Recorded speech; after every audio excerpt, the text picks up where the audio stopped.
नमस्कार दोस्तों, स्वागत है आपका हमारे YouTube चैनल साहित्य सुधा में। दोस्तों, जैसा कि आप सभी जानते हैं कि हम हिंदी विषय से UGC नेट JRF की परीक्षा की तैयारी कर रहे हैं, जिसमें हम सिलेबस में लगी 8वीं यूनिट को पढ़ रहे हैं। दोस्तों, 9वीं और 10वीं यूनिट हम कंप्लीट कर चुके हैं। अगर आप भी 9वीं और 10वीं यूनिट को कंप्लीट करना चाहते हैं तो उन दोनों यूनिट की प्लेलिस्ट का लिंक मैं अपनी वीडियो के डिस्क्रिप्शन बॉक्स में दे दूंगी, तो आप उन्हें देख सकते हैं। दोस्तों, अब हम बात करते हैं 8वीं यूनिट की।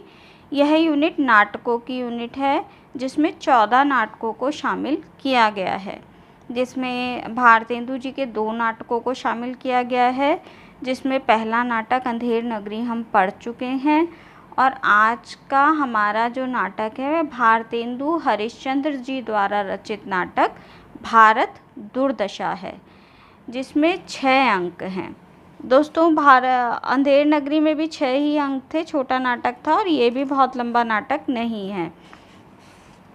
दोस्तों, भारत दुर्दशा नाटक में भारतेंदु ने प्रतीकों के माध्यम से भारत की तत्कालीन स्थिति का चित्रण किया है।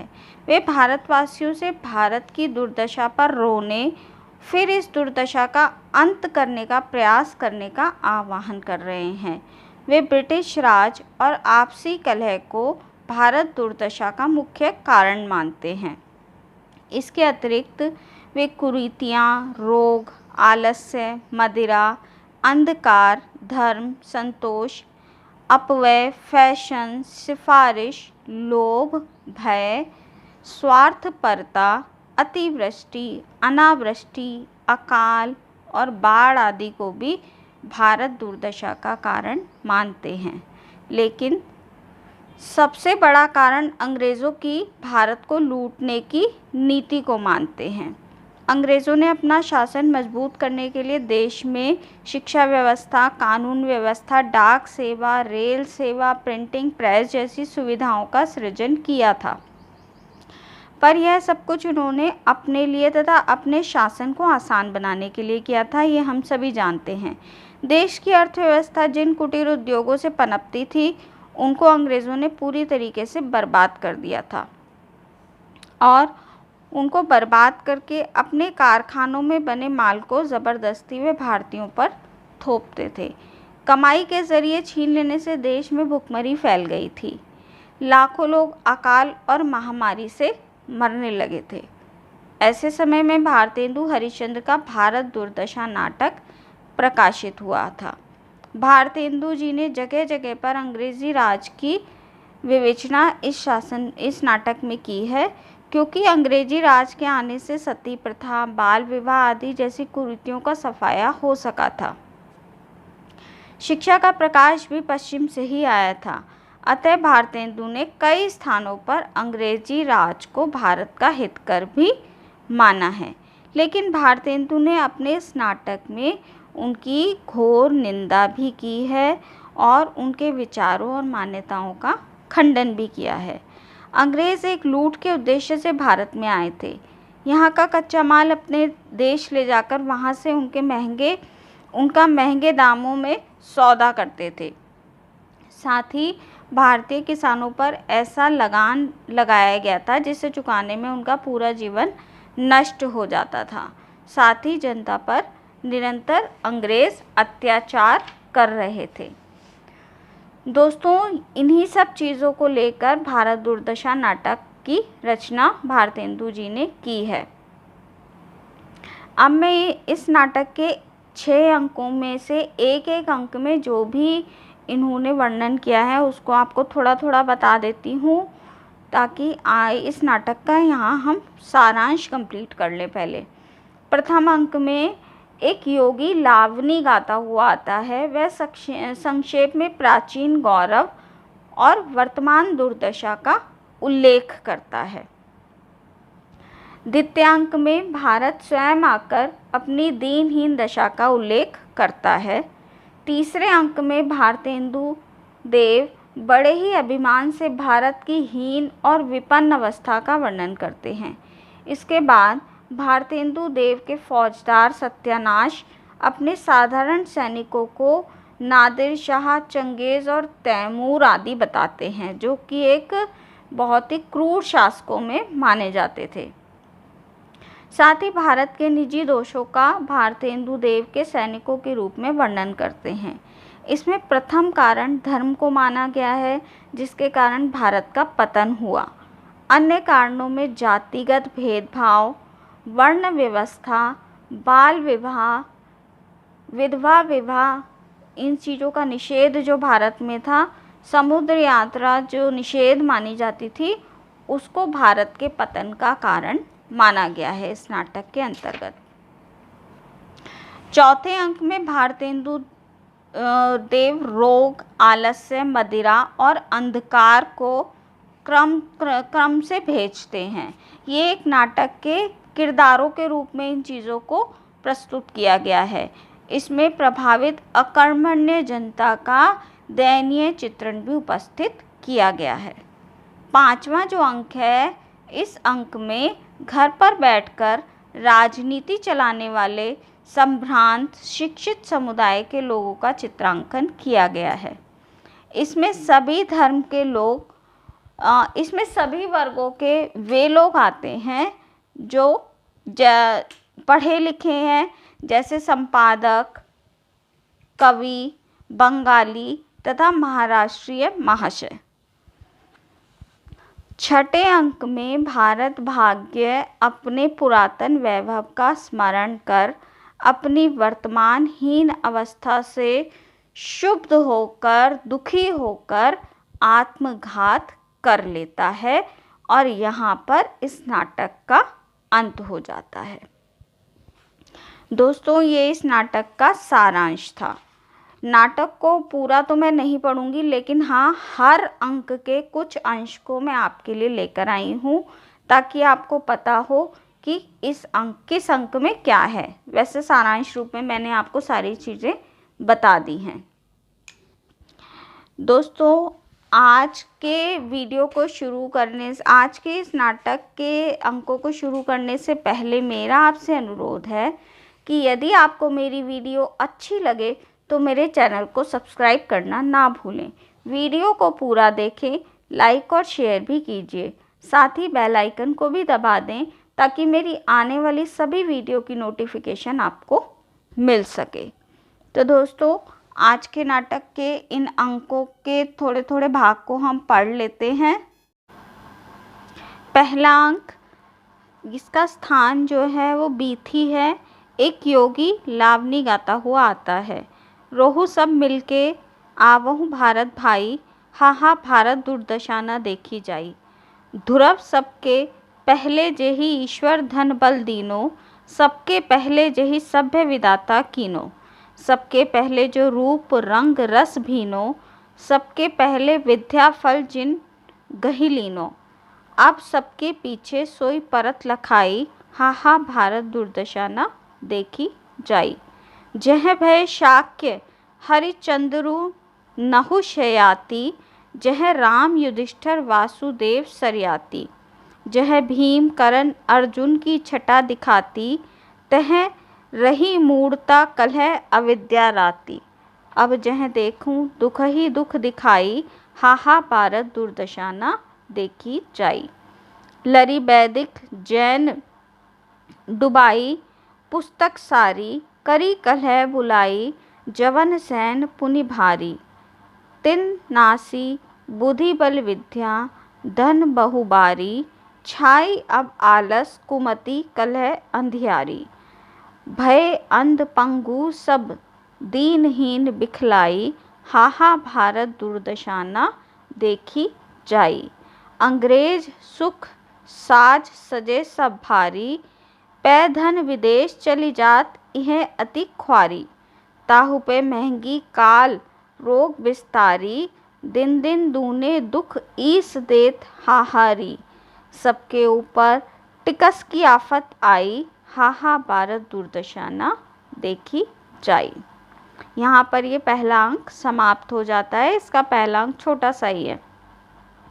अब दूसरे अंक के मुख्य अंश हम देख लेते हैं। इसका स्थान जो है वो शमशान है दूसरे अंक का। इससे प्रश्न बन सकता है, तो इसको आप नोट कर ले। जहाँ पर टूटे फूटे मंदिर, कौआ, कुत्ता, सियार घूमते हुए और अस्थि पिंजर इधर उधर पड़े हैं। यहाँ पर भारत का प्रवेश होता है। अब भारत यहाँ क्या कहता है, हाँ, यह वही भूमि है जहाँ साक्षात भगवान श्री कृष्ण चंद्र के द्रुत्व करने पर भी वीरोत्तम दुर्योधन ने कहा था, सुचंग्र नैव दस्यामि बिना युद्धेन केशव। और आज हम उसी को देखते हैं कि शमशान हो रही है। अरे यहाँ की योग्यता, विद्या, सभ्यता, उद्योग, उदारता, धन, बल, मान, दृढ़ चित्तता, सत्य सब कहाँ गए? अरे पामर, जयचंद्र, तेरे उत्पन्न हुए बिना मेरा क्या डूबा जाता था। हाय, अब मुझे कोई शरण देने वाला नहीं है। भारत रोता है यहाँ पर। मातः राज राजेश्वरी विजयनी, मुझे बचाओ, अपनाए की लाज रखो। ये जो इंग्लैंड की महारानी जो थी, उनको राज राजेश्वरी यहाँ पे संबोधित किया जा रहा है कि हमें आप बचाएं, क्योंकि आपने हमें अपना बनाया है, तो हमारी लाज रखिए। अरे देव ने सब कुछ मेरा नाश कर दिया, पर अभी संतुष्ट नहीं हुआ। हाय, मैंने जाना था कि अंग्रेज़ों के हाथ में आकर हम अपने दुखी मन को पुस्तकों से बहलावेंगे और सुख मानकर जन्म बितावेंगे, पर देव से वह भी ना सहा गया। हाय, कोई बचाने वाला नहीं है। अब इसका अगला अंश हम देख लेते हैं। भारत डरता और कांपता हुआ रो रो कर, अरे यह विकराल वदन कौन मुंह बाए मेरी ओर दौड़ता चला आता है। हाय हाय, इससे कैसे बचेंगे? अरे ये तो मेरा एक ही कौर कर जाएगा। हाय परमेश्वर, बैकुंठ में और राज राजेश्वरी 7 समुंदर पार हैं। अब मेरी कौन दशा होगी? हाय, अब मेरे प्राण कौन बचाएगा?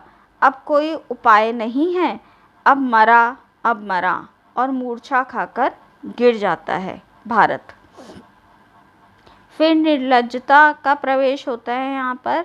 मेरे आछत, तुमको अपने प्राण की फिक्र, छी, जियोगे तो भीख मांगकर खाओगे। प्राण देना तो कायरों का काम है। क्या हुआ जो धन मान सब गया, एक जिंदगी 1000 नेयामत है। देखकर अरे सचमुच बेहोश हो गया तो उठा ले चलें।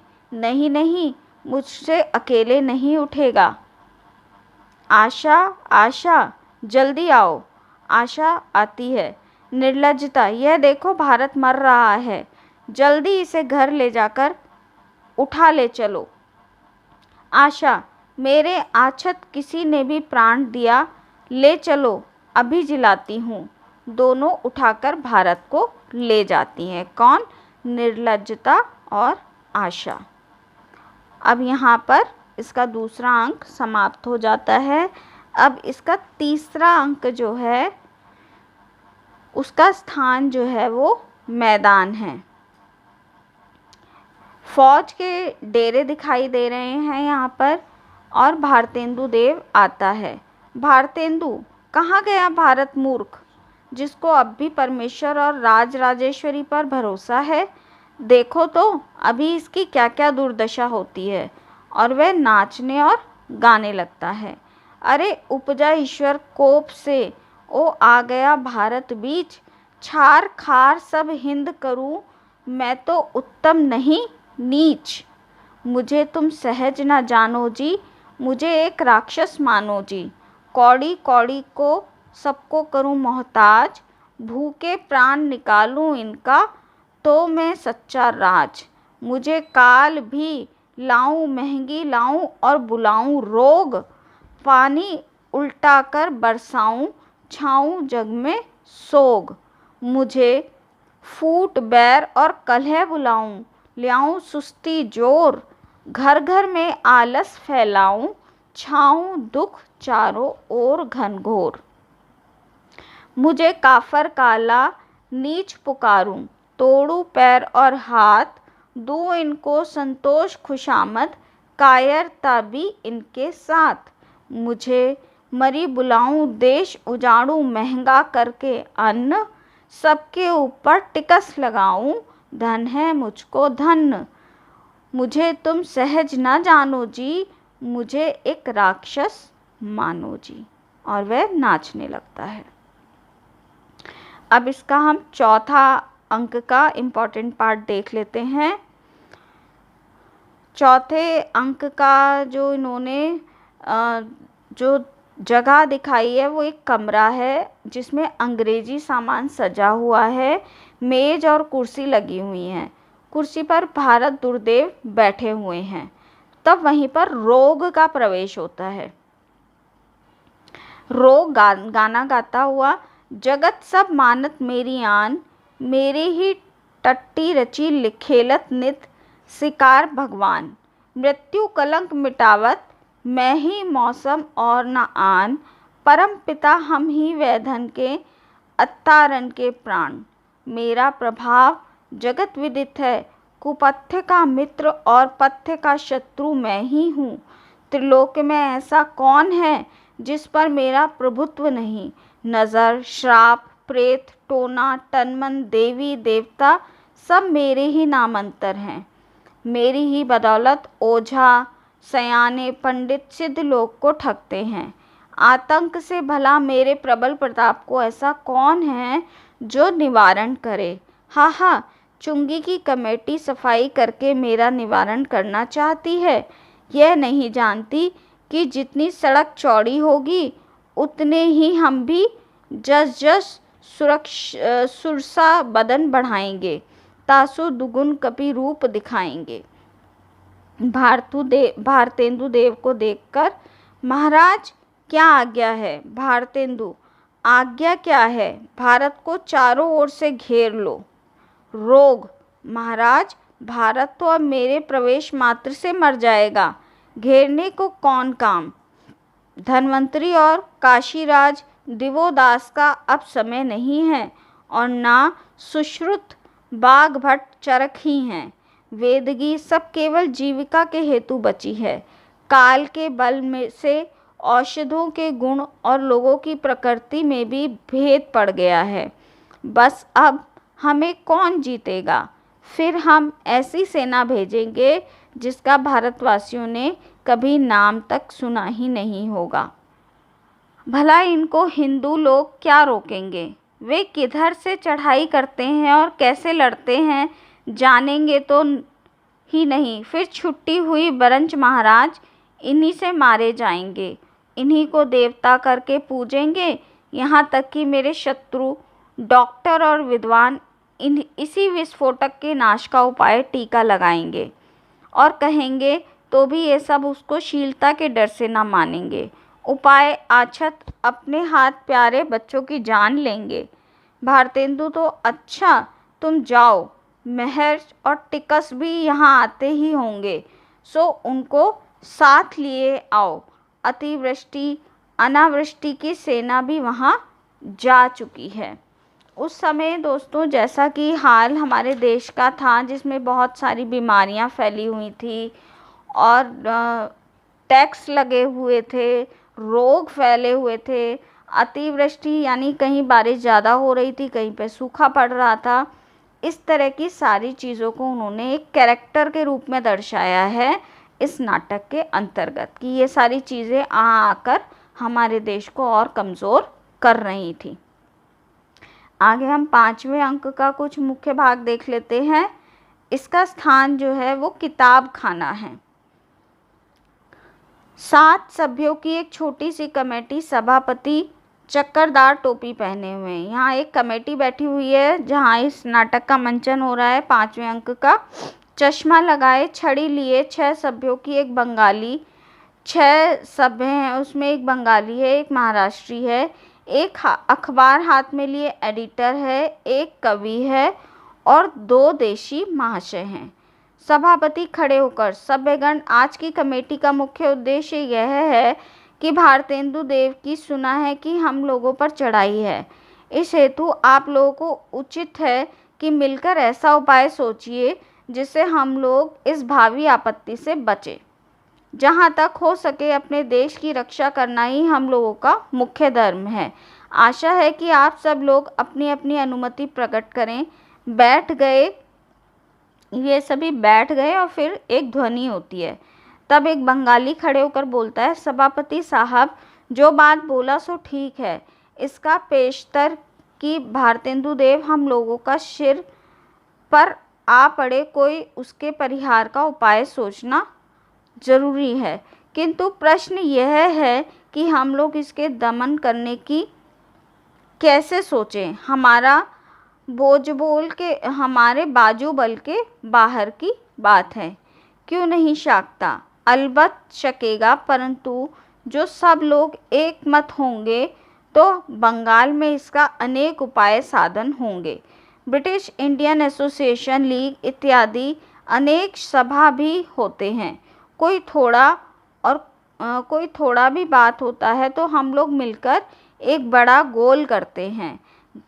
गवर्नमेंट तो केवल गोलमाल चौबे खाता है और कोई तरह नहीं शोनता।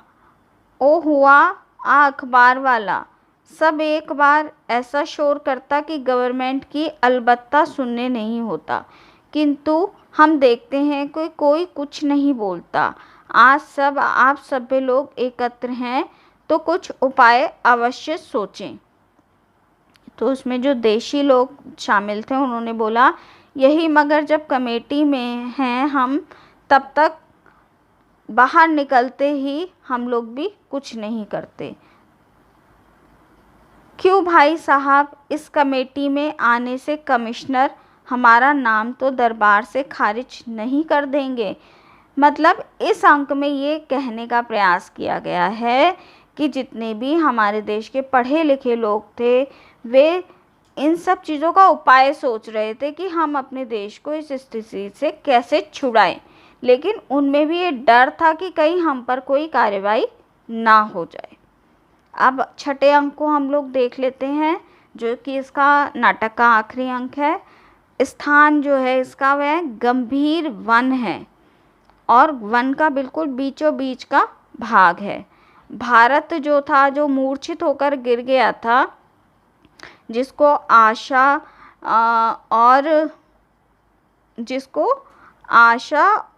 और निर्लज्जता उठाकर ले गई थी, उसका वर्णन अब यहाँ पर है।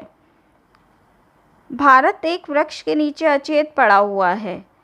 तब भारत भाग्य का प्रवेश होता है। भारत भाग्य गाता हुआ, राग चैती गौरी, जागो जागो जागो रे भाई, सोअत निसी बैस गवाई, जागो जागो जागो रे भाई। निसी की कौन है कहे दिन बीत्यो, काल रति चली आई, देखी परत नहीं हित अनहित, कछु परे बैरी बस जाई, निज उद्धार पंथ नहीं सूझत, शीस धुनत पछिताई, अबहु चैती पकारी राखो, किन जो कहूँ कुछ बची बढ़ाई, फिर पछताए कुछ नहीं है रति जेहू मुँह बाई, जागो जागो जागो रे भाई। भारत को जगाता है और भारत जब नहीं जागता तब वह बड़े ही यत्न करके उसको जगाने का प्रयास करता है और अंत में हार कर उदास हो जाता है। हाय भारत को आज क्या हो गया है? क्या निसंदेह परमेश्वर इससे ऐसा रूठा है? हाय क्या अब भारत के फिर से वे दिन नहीं आएंगे? हाय अब वह वही भारत है जो किसी समय सारी पृथ्वी का शिरोमणि गिना जाता था। वो उसको जगाने का प्रयास कर रहे हैं लेकिन भारत होश में नहीं आ रहा है। अब इस हम भाग का अंतिम जो पैराग्राफ है इसको देख लेते हैं हम। सत्यानाशी चालें चल रहे हैं अंग्रेज, हाय अब भी भारत की यह दुर्दशा, अरे अब क्या चिता पर ही संभलेगा भारत। भारत भाई उठो, देखो अब दुख नहीं सहा जाता, अरे कब तक बेसुध रहोगे, उठो देखो तुम्हारी संतानों का भी नाश हो गया है, छिन्न छिन्न होकर सब नरक की यातना भोगते हैं, उस पर भी नहीं चेतते। हाय मुझसे तो यह दशा नहीं देखी जाती, प्यारे जागो, जागकर और नाड़ी देखकर, हाय इसे तो बड़ा ही ज्वर चढ़ा है, किसी तरह होश में नहीं आता। हाँ भारत तेरी क्या दशा हो गई है, हे करुणा सागर भगवान, इधर भी दृष्टि करो।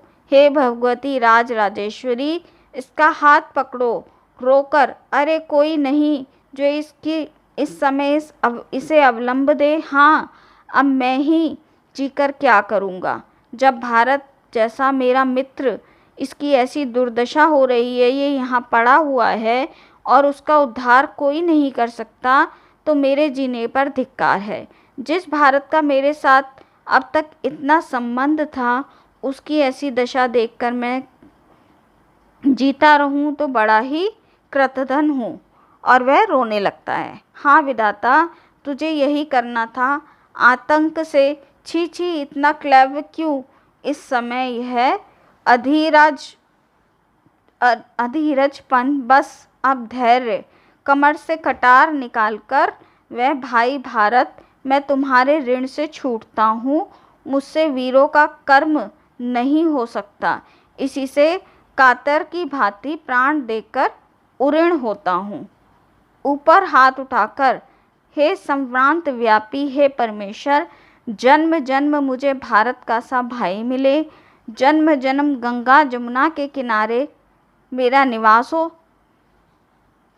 भारत का मुंह चूमकर और गले लगाकर, भैया मिल लो, अब मैं विदा होता हूँ। भैया हाथ क्यों नहीं उठाते? मैं ऐसा बुरा हो गया कि जन्म भर के वास्ते मैं विदा होता हूँ, तब भी ललक कर मुझे नहीं मिलते। मैं ऐसा अभागा हूँ, तो ऐसे अभागे जीवन ही से क्या। बस ये लो। कटार का छाती में आघात और साथ ही जवनी का पतन। यहाँ पर इस नाटक का समापन हो जाता है। दोस्तों, आज का हमारा ये नाटक यहीं पर समाप्त होता है। अब मिलते हैं आपसे अगले नाटक के साथ अगले वीडियो में। तब तक के लिए नमस्कार।